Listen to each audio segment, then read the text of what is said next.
தயவு செஞ்சு உங்க உணவு ஒரு வாய் உள்ள போகும்போது எங்களை பத்தி யோசிங்க.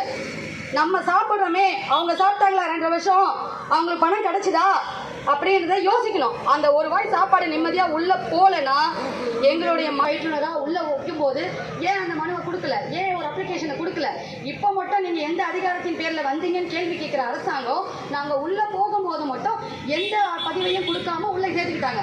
வாங்க வாங்க சரிங்க வேலை செய்யுங்க. ஆனா இப்போ மட்டும் ஈஸியா வெளியே அனுப்பிட்டு பணத்தையும் கொடுக்க மாட்டேன். ஆனா காரணம் இல்லை, சரியான காரணம் கூட. ஒரு மெசேஜ் வந்து ஒரு எம்ப்ளாயை தூக்க முடியும் அப்படின்னா அது இந்த இடத்துல மட்டும்தான் நடக்குது.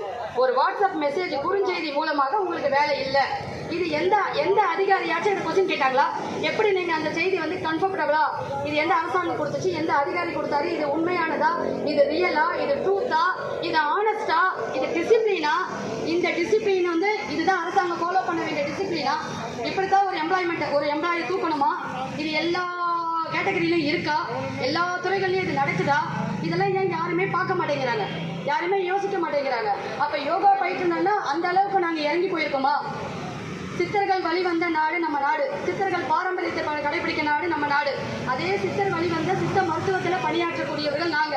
அப்ப அவங்களுக்கு என்ன இந்த ஒரு நிலைன்னா நம்ம எங்க நோக்கி போயிட்டு இருக்கோம்? நம்ம பாரம்பரியத்தை விட்டு கொடுத்துட்டோமா, அல்லது மனிதாபிமானத்தை இழந்துட்டோமா, அல்லது வாழ்க்கை சிக்கலை பத்தி யோசிக்கிறது இல்லையா, இல்ல ஹியூமன் பீயிங்கை பத்தி சிந்திக்கிறது இல்லையா? இத்தனை கேள்விக்கு இன்னைக்கு எங்களுக்கு அரசாங்கத்துக்கு இருந்து விடை கிடைக்கணும். விடை கிடைச்சா மட்டும்தான் நாங்க இங்கிருந்து விடை பெறுவோம் என்று கூறி இதற்கு காவல்துறை அவர்களுடைய ஒத்துழைப்பையும் சில பொதுமக்களின் ஒத்துழைப்பையும் எங்களின் உடன்பிறப்புகளாக இருக்கக்கூடிய சக உதரங்களையும் ஒத்துழைப்பையும் எதிர்நோக்கி இந்த அறவழி போராட்டத்தை நாங்கள் இனிதே நடைபெற்று முடிக்க விரும்புகிறோம். அனைவரின் ஆதரவையும் எதிர்பார்த்து காத்திருக்கிறோம். ஒரு நல்ல முடிவு எங்களுக்காக கிடைக்கின்ற முக்கிய நம்பிக்கையோட நாங்கள் இங்கே கூடியிருக்கிறோம். எங்களுடைய கூட்டத்திற்கு அத்துணை அன்பர்களும் ஒத்துழைப்பு தர வேண்டுகிறோம். நன்றி, வணக்கம். நன்றிமா.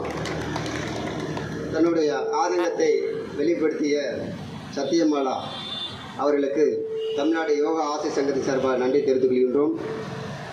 இப்பொழுது நம்முடைய சட்ட ஆலோசகரும் உயர்நீதிமன்ற வழக்கறிஞர் அண்ணன் திரு அருணகிரி அவர்கள் உரையாற்றுமாறு அன்போடு கேட்டுக்கொள்கின்றோம். அவருடைய வேலைப்பளுவின் காரணமாக நீதிமன்றம் செல்ல இருப்பதால் இப்பொழுது உங்கள் முன் உரையாற்ற வருமாறு அன்போடு கேட்டுக்கொள்கிறேன். நன்றி.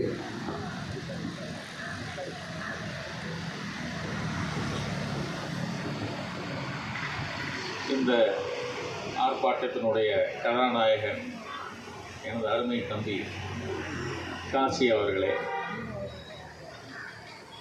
தற்பொழுது உணர்ச்சிகரமாக பேசி நம் மனதை எல்லாம் தொட்ட சத்தியமாலா அவர்களே, குடி உயர கோன் உயரும் என்ற மூதுரை ஒன்று இருக்கிறது. அதாவது நாட்டில் உள்ள மக்கள் எல்லோரும் நல்ல பயனடைத்தார்கள் என்றால் அந்த அரசு, எந்த நாட்டினுடைய மக்கள் நன்றாக வளருகிறார்களோ அந்த நாடு, அந்த ஆட்சியும் நன்றாக வளரும் அப்படின்றது தான் அதனுடைய கருத்து. அதை தான் நான் ஒவ்வொரு கூட்டத்திலும் நான் அந்த யோகா சம்பந்தப்பட்ட கூட்டங்களில் சொல்வது.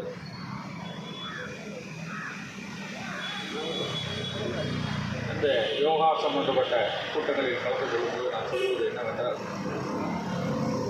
பல்வேறு அயல் நாடுகளிலெல்லாம் அவர்களுடைய மக்களுடைய ஆரோக்கியம் நன்றாக இருக்க வேண்டும், அவர்களுடைய கல்வித்தரம் நன்றாக இருக்க வேண்டும், அவர்களுடைய வாழ்க்கை தரம் நன்றாக இருக்க வேண்டும் அப்படின்றதற்காக பல்வேறு திட்டங்களை அவர்கள் நடைமுறைப்படுத்தி வருகிறார்கள். அதே போல நம்மளுடைய நாட்டிலும் அந்த மாதிரியான திட்டங்கள் இருந்தாலும் அதை